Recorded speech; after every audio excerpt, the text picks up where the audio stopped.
I have to admit that, Tapa is a hard one for me. And sometimes I do want to skip out on meditation so that I can go to not necessarily a fun party because we are all at home right now, but, maybe for something else, like I'm hungry or, whatever. And that's really hard.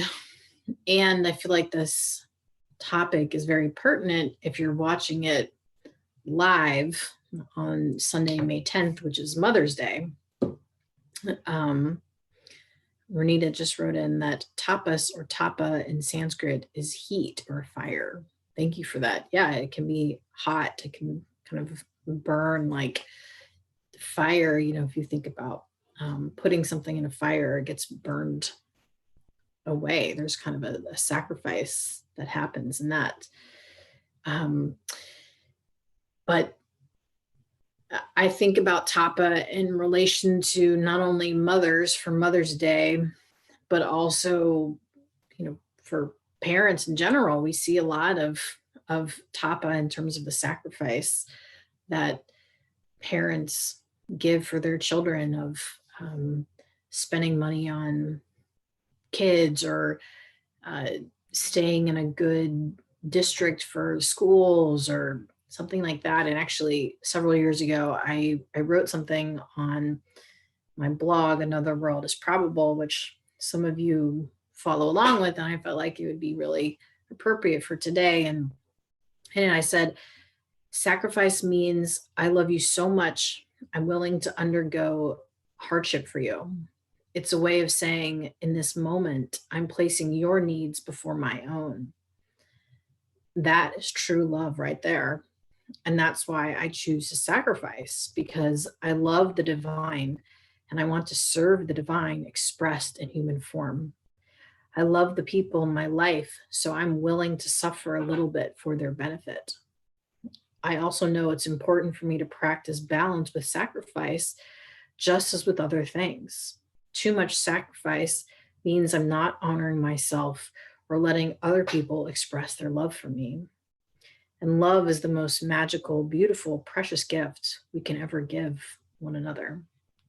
And so I also think about, Renita just typed something in the chat and said, I've done huge sacrifice for my daughter. Yes, I understand. Yeah, I mean, it's a pretty common thing with being a parent. And I also think about how tapa is relevant to not just the personal individual relationships, but society in general. I wrote another blog post several years ago in 2017 about Me Too, the Me Too movement. And a friend of mine was saying that, she's glad that people like Harvey Weinstein and other folks are getting punished for their conduct, and that she thinks it's great that things are changing. But what about the people who had to undergo that trauma? Like what's the good in it for them, of suffering PTSD and just all of these horrible things that they had to experience as a result of this sexist behavior, sexual assault, that sort of thing. And what I came to is that it's really for future generations that will benefit. It's like the people who are coming through Me Too, Black Lives Matter, all of these folks are doing these incredibly noble things, and in many ways sacrificing their own lives for the benefit of future generations, for the people that are coming after them. We've already seen that.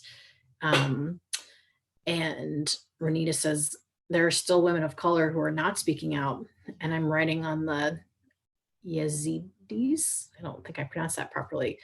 It is horrible. And there, the Me Too is not working. It's horrible. Yeah, I mean, that's not to say that Me Too is just like a one-time thing, flash in the pan, and then we're done. It's like definitely still progress, and things are continuing to happen and progress. And it's still, there's like more of the change coming for for later generations. And we've already seen that a lot in the world of, if we think about all the unions of child labor laws.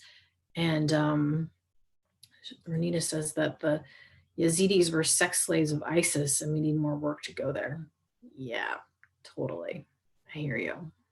Um, the the child labor laws and the 5-day work week and all of those things are Tapah, and those people were experiencing all of those hardships, so that now we can be in a better place with our work environment and our lives in general. So that's something that I think about with Tapah.